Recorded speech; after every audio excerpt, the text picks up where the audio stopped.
చంద్రబాబు గారికి అద్భుతమైన అవకాశం, పవన్ కళ్యాణ్ గారికి అద్భుతమైన అవకాశం, అటు రేవంత్ రెడ్డి గారికి అద్భుతమైన అవకాశం. గ్రామీణ సడక్ యోజన, గ్రామీణ ప్రాంత రహదారుల నిర్మాణానికి సంబంధించి అటల్ బిహారీ వాజ్పేయి టైంలో ప్రారంభించినటువంటి పథకం.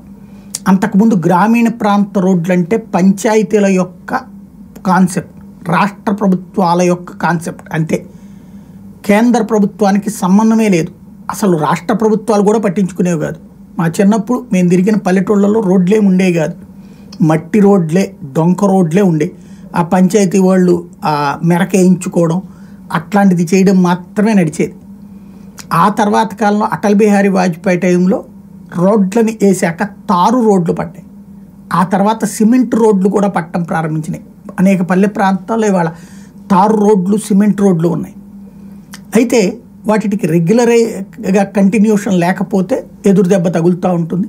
దానికి సాక్ష్యం వర్షాలు వచ్చినప్పుడు కొట్టుకుపోయిన రోడ్లు.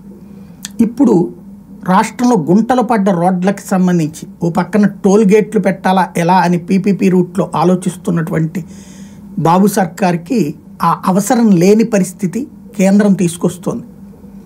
ఏంటది అంటే గ్రామీణ సడక్ యోజన 4వ దశకి ఓకే చేసింది.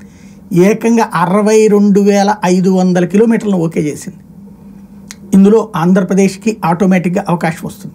ఉపాధి హామీ పథకం, గ్రామీణ సడక్ యోజన, ఈ రెండింటిని అనుసంధానం చేస్తూ మరొక వైపున జాతీయ రహదారులు రాష్ట్రంలో కేంద్ర ప్రభుత్వం కట్టిస్తోంది. కాబట్టి ఈ మూడింటిని సద్వినియోగం చేసుకుంటే రాబోయే రోజుల్లో రోడ్ల కష్టాలు దూరం అవుతాయి.